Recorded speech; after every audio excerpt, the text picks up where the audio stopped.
quick wine tasting 101. It's just the nuts and bolts that really help get you to industry events, feeling more comfortable when you're tasting wine. It by no means should change the way that you drink wine at home or on a Friday night when you're out saying, please sir, may I have another? Please, my work week sucked.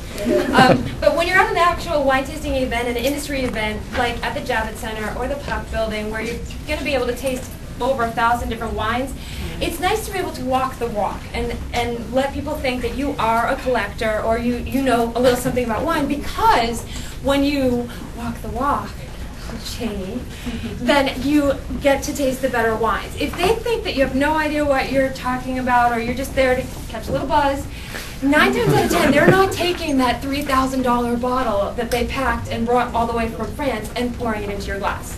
Okay? So here are just a few tips that will keep you tasting all the wines that are out there, because it'll help you build your palate, number one, but also if you find a wine that you think is so dynamite but you just can't afford, take your little cell phone and take a picture of it, because when you go home and you type in online, bring up the vineyard, they almost always will have second, third, and fourth growth wines under that top selling award-winning wine that you can't afford.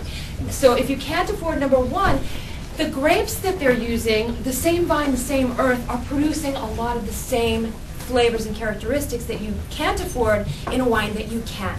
Okay? So get out there and taste everything, but keep it safe. All right, so let's just do a real quick wine tasting 101. What you're going to be doing when somebody pours into your glass, they're going to pour it this way, and the nice way to let them know that there's enough in your glass is to push up a little bit, because at some of the tables they'll try to pour lots in your glass so you can't really taste anything else. You know, after you're tasting theirs, you're whooped. So get comfortable pushing your glass up a little bit, and also this is a huge tasting, right? If you're going to taste 1,000, hello. And then at the end of each table is a bucket, so get used to throwing away, okay? It's not what we're used to, but get used to it, okay? And girls, you'll even see women spitting into the bucket, okay? So brace yourself and act like you see this all the time. I always see women spitting. Anyway, okay, so let's do, somebody just poured wine into my glass, and I'm going to look at it because this is my product, right?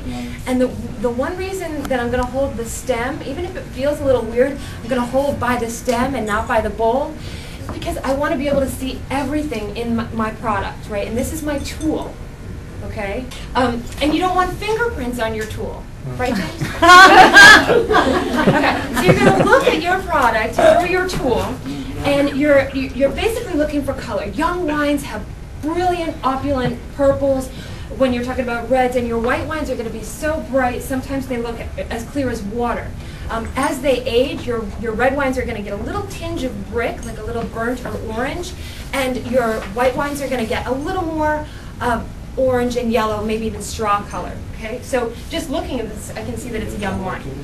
Young meaning this year all the way back to like 2004. Not too much change in color.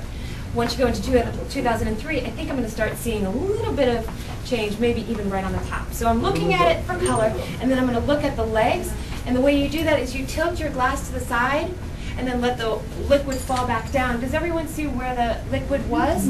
Okay, it's still clinging there, so it's kind of a medium to full body wine. If it sheets right down, it's a light body wine. If it's still clinging like Vicks 44, it's a full body wine.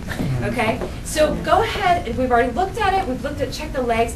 Now go ahead and put your nose in, okay? But stick your nose in, John, don't smell like a girl. Stick your nose in. Go ahead. Yeah. Okay, get comfortable being comfortable with your wine and your tool. Yeah? Everyone's comfortable putting their nose right in? Come on, Jen. Try. Come on! You're at a big-time wine tasting event, and you want people to think that you're a buyer for per se, right? Yeah, you don't want any of that scent to escape. You want to be, so this is, the whole exercise tonight is getting comfortable, okay? With things that aren't normally comfortable, okay? So you're a big-time buyer, you're smelling, because one of the reasons why you don't want to bring the wine right to your lips, does anybody know why? No one has ever attended my events before, and they don't remember a damn thing. David, why don't you why don't you taste your wine first? Why do you smell first? Well, I thought that the when you taste, aroma or smell is a much more sensory perception than the taste itself. Correct. And it's all part. Thank you, Alvaro. Thank you so much. All part of the same system here. You smell over 600 different things, right? Does anyone know how many things we taste? 6 or 5. Very nice. 6, 5, 6, 5. Yeah. Well, in Japan it's 6, and here in America it's 5. They have that 6th taste. Okay. So we smelled our wine. Let's go ahead and swirl, because you want to get a little bit of air into your wine. You'll have to practice this later when you have something in your glass. And I always thought you don't hold it. I always thought you hold it by the stem because you're changing the temperature. You hold That it too, here. on your white wine. But at an actual wine tasting, like an event where that's your whole goal is to look and buy, and this is your product that you're going to be buying cases of, you're not so interested in, because you're sipping and dumping so fast that it wouldn't change anything. Right. It's the fingerprints at these events. Okay, so do we swirl? We swirl. That's not much. Come on, Peter, give it a real good swirl. We have more to swirl with. Sure, actually, Patrick is going to float around when he feels like it. And you'll have more to swirl with. Okay, now, those who have wine in your glass, go ahead and stick your nose back in and tell me, do you sense anything different? What? I don't know, just more potent. Than More potent. Okay, so that's called releasing the bouquet. Your wine is going to become more potent, but also what you're doing too, when it's becoming more potent, it's also releasing, the same way if you were decanting a wine, it would be becoming more mellow, okay? So swirling, when you start on this path of wine as a passion, you're going to start swirling everything. Your cereal, your orange juice. You know, a lot of cannons here. I mean, if you have cannons, then it would make it much more different. Yes, all of your red wines are knit with tannins, right? It's that I just licked a tree kind of feeling, because all wine is pressed white, right? You've got your barrel of white grapes, you've got your barrel of red grapes. When they press it, all the liquid comes out white. But in the red grapes, they take all the stems, the skins, the pulp, and the seeds, and they throw it back in, and that's where you get the color from. So with those stems, gets that tannin that gives it some shelf life. Okay, so it's able to age. So when you're opening a young wine, you might have that extra wild tannic feeling on your throat. Some people love that, some people hate that. So this is one of the things that you want to decide what you like, okay? So we smelled it again, and it smells more potent. Now put a little bit in your mouth, and we've got a clock right above Kurt. Kurt's going to put his hand up like Vanna.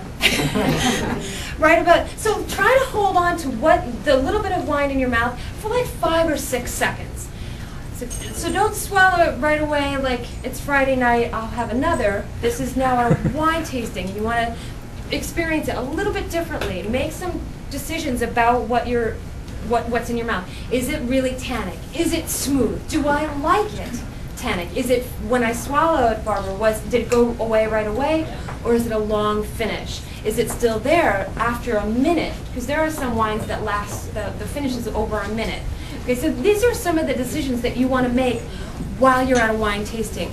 Okay, so we basically looked at the color, looked at the legs, and then we swirled and then sipped, right? The one thing that you don't want to do, you definitely never want to bring the wine right to your lips, because you can smell so many different things, right? And you want to, if you're not smelling it, you're not going to taste it. That's the bottom line, okay? So the one thing that I will caution you though, an older wine, the 1970s and earlier, you may not want to swirl it before you taste it. If it's an older wine, Bordeaux, Margaux, you may want to just bring it right to your nose and then taste it right away without swirling it, because swirling it the same way that it became more potent and released, it may push your wine over the edge and make it more flabby. Okay? It may be perfect, it may be drinking perfect right now. Okay? You're going to hear some wild descriptors at a wine tasting event. Things like, oh, I get cat pee on the nose. Okay? Yeah, that's the first reaction. But you're going to hear everything. And all of these are good adjectives. I'll let you get back to drinking wine, and I'll be discussing each wine as I pour. And do you have any questions? No? Okay, thank you. We'll